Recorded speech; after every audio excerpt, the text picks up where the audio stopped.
السلام علیکم دوستو، کیسے ہو آپ لوگ؟ امید ہے کہ آپ سب خیریت سے ہوں گے۔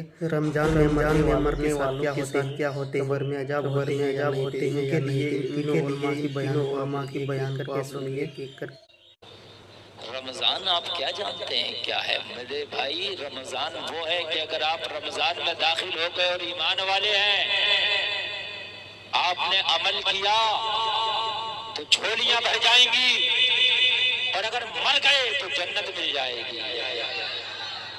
ایسا بیمہ تو ہے ہی نہیں جیسا بیمہ رمضان میں ہے۔ ایسا بیمہ نہیں ہے، اگر زندہ رہے تو جھولیاں بھرے گی، 1 کرو گے 70 ملے گا۔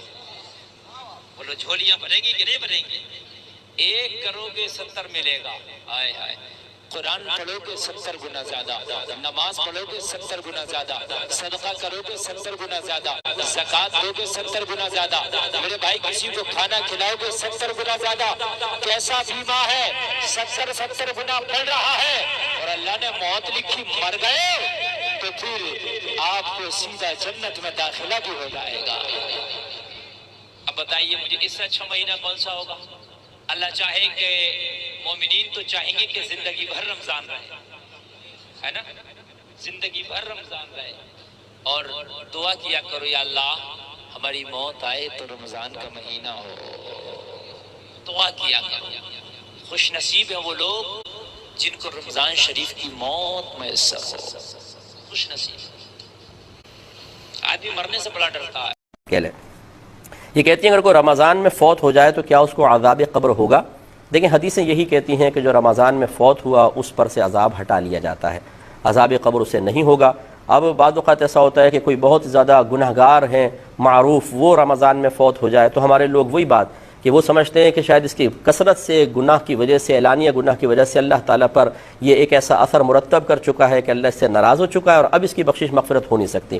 اب جب اس قسم کی حدیثیں ذکر کی جاتی ہیں جی رمضان میں اگر کوئی فوت ہو جائے عذاب قبر نہیں ہوگا، بولتے ہیں کہ یہ کیا بات ہوئی، ساری زندگی گناہ کر رہا ہے پھر بھی کچھ نہیں ہوگا، تو بھئی آپ کون ہوتے ہیں؟ آپ کی جیب سے کوئی پیسے نکال رہا ہے وہ، یا آپ کی کوئی پراپرٹی اس نے قبضے میں لے لی ہے، یہ اس کا معاملہ ہے، اس کا رب کا معاملہ ہے، آپ کو کیا تشویش ہے؟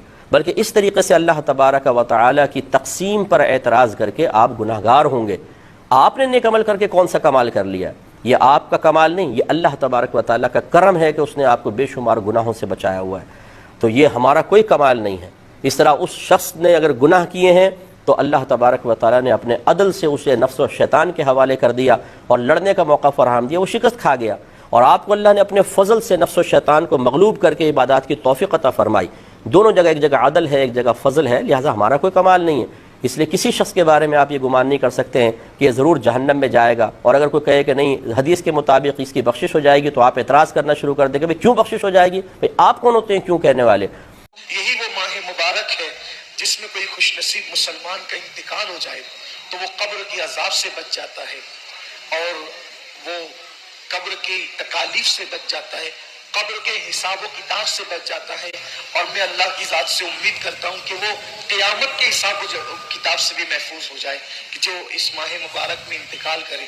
اب بتائیں جب اس ماہ مبارک کی برکتیں ہیں کہ اگر کوئی نفل پڑھے تو فرض کا ثواب ملے، کوئی فرض پڑھے تو 70 فرائض کے برابر اللہ ثواب عطا فرمائے، اگر کوئی صدقہ 1 روپیہ دے تو 70 روپے اللہ اس کو صدقہ کرنے کا ثواب عطا کرے، یعنی نیکیاں بڑھ رہی ہے، اجر بڑھ رہا ہے، ثواب بڑھ رہا ہے، فرشتے ہمارے لیے مغفرت کی دعائیں کر رہے ہیں، اللہ کی رحمتوں کی چھما چھم بارش ہے، یعنی اس کی فضیلت بیان ہی نہیں ہو سکتی۔ حضور علیہ السلام نے بس اتنا کہہ کر امت کے عقل مندوں کو بتا دیا کہ ماہ رمضان کیا ہے۔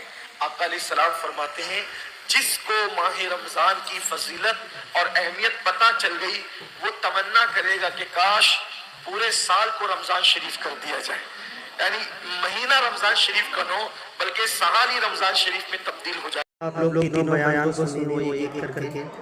یہ سچ ہے کہ رمضان میں مرنے والوں کے ساتھ قبر میں عذاب نہیں ہوتے ہیں۔ تو ویڈیو کیسا لگا دوستوں، کمنٹ کر کے بتائیے، اور ہمارے چینل کو سبسکرائب ضرور کریں۔